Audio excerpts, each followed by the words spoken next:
కొండా సురేఖ వ్యవహారంలో క్రమశిక్షణ కమిటీ ఇచ్చినటువంటి నివేదికని యథావిధిగా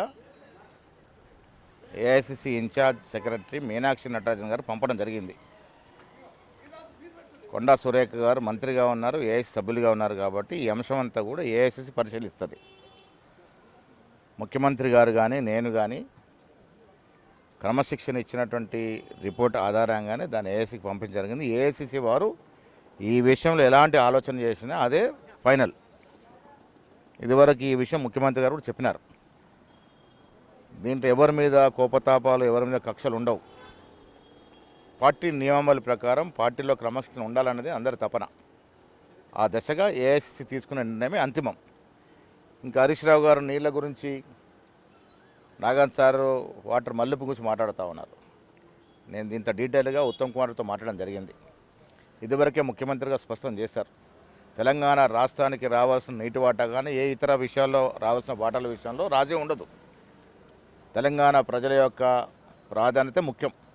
ఆ దశగా అన్ని విషయాలు కూడా జాగ్రత్తగా తెలంగాణకు ఏ రకమైనటువంటి అన్యాయం జరగకుండా చూసే బాధ్యత ప్రభుత్వాన్ని, ముఖ్యమంత్రి గారు.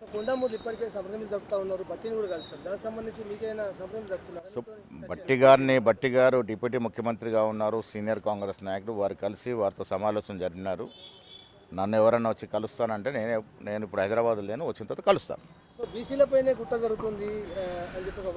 ఇప్పుడు బీసీలకి కాంగ్రెస్ పార్టీ ఇచ్చిన ప్రాధాన్యత ఈ దేశంలో ఏ పార్టీ ఇవ్వలేదు కూడా.